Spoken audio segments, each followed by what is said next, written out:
Welcome back to the channel. I'm deeply honored to have you with us once again. And to those who are here for the first time, thank you for joining this space where questions about life, love, loss, and awakening are met with honesty and clarity.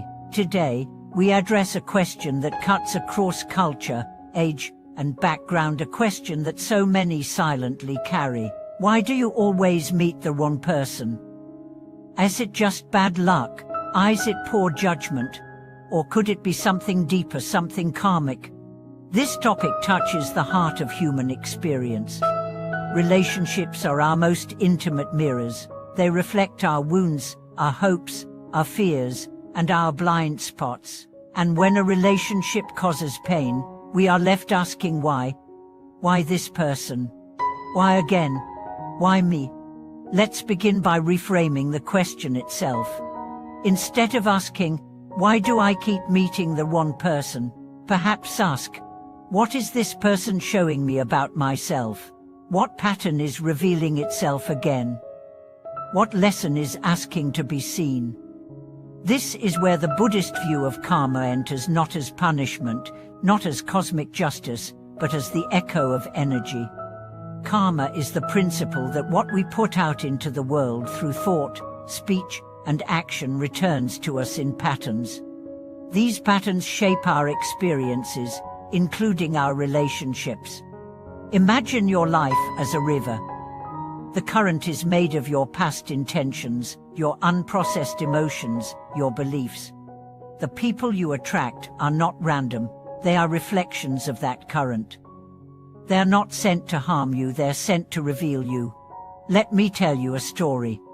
A woman named Sophia had a string of painful relationships. Each one began with intensity and ended in betrayal. She felt cursed.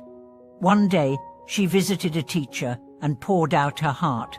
The teacher listened, then simply asked, "What part of you keeps saying yes to pain?"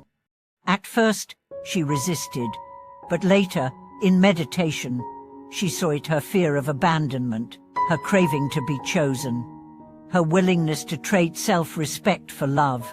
She had always blamed the men, but now she saw the deeper pattern within herself. This realization didn't happen overnight, but it was the beginning. She stopped chasing fireworks. She began choosing presence. She learned to sit with her loneliness rather than run from it. And eventually, she met someone not to fill her, but to walk beside her. This is karma at work, not as fate, but as mirror. And here's the deeper truth.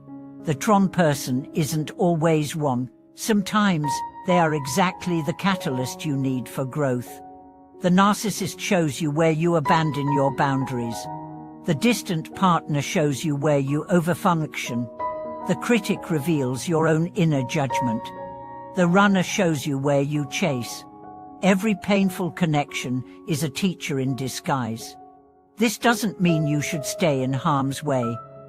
Buddhism never teaches submission to abuse, but it does invite us to ask, what is this situation revealing in me?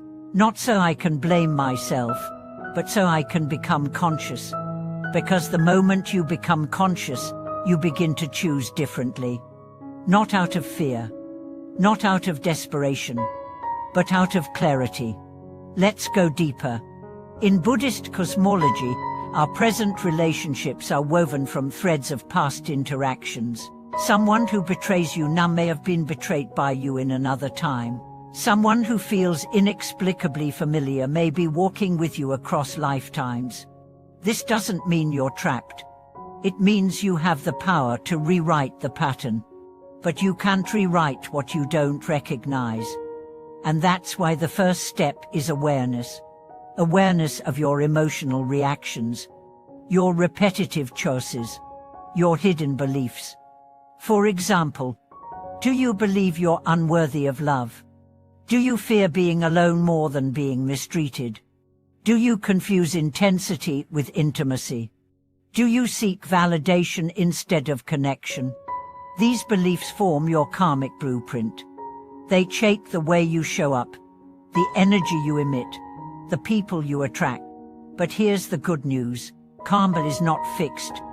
Every moment of awareness is a moment of liberation. Every act of self-love is a disruption of the old code. Every time you say no to an old pattern, you say yes to a new path. Let me share another story. A man named Julian had always fallen for unavailable women. He called it chemistry. But deep down, he feared vulnerability. Loving someone truly available would mean facing his own worth. So he chased what he couldn't have because it kept him safe. Eventually, he hit rock bottom. He stopped dating. He began therapy, meditation, inner work. Slowly, painfully, he began to meet himself. Years later, he met someone kind, present, and emotionally open. At first, it felt boring. But then he realized that wasn't boredom. It was peace. It was what his nervous system had never known before. This is healing. Not flashy, but transformative. So when you ask, why do I meet the wrong person? Understand this, you meet who matches the level of your own self-awareness. As you evolve, so will your relationships. But you must be willing to do the work, to look within, to grieve the past, to forgive yourself, to release the fantasy, to choose real over ideal. Because real love, the kind that nourishes your soul, doesn't come from magic. It comes from alignment. And alignment begins with truth. Let's now address a final layer: timing. Sometimes, the wrong person enters not to stay, but to prepare you. They crack your illusions.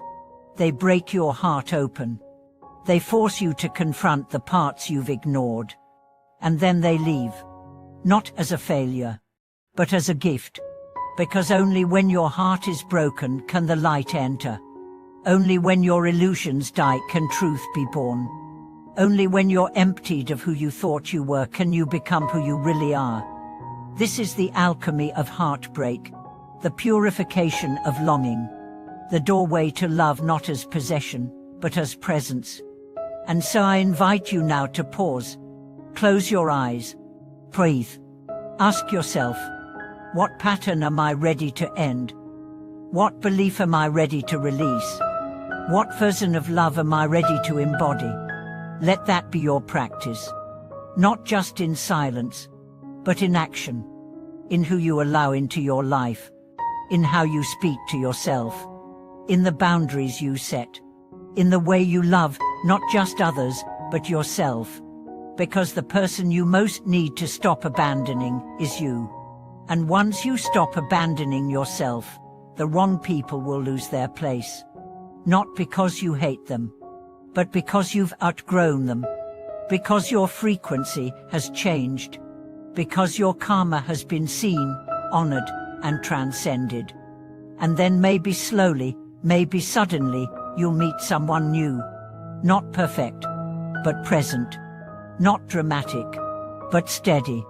Not to complete you, but to walk beside you. That is the fruit of awareness. The promise of practice. The reward of staying true. Thank you for watching this video. I hope this exploration offered you clarity, compassion, and courage. If this message touched your heart, I'd love to hear from you. What patterns have you seen in your relationships? What have you learned from the wrong people? What new choices are you making now? Please like, subscribe, and share this with someone who may need this insight. Together, we grow not by chance but by choice. Not by fate but by awareness. Until next time, may you love with eyes wide open. Live with intention, and remember you were never broken. Just waiting to awaken.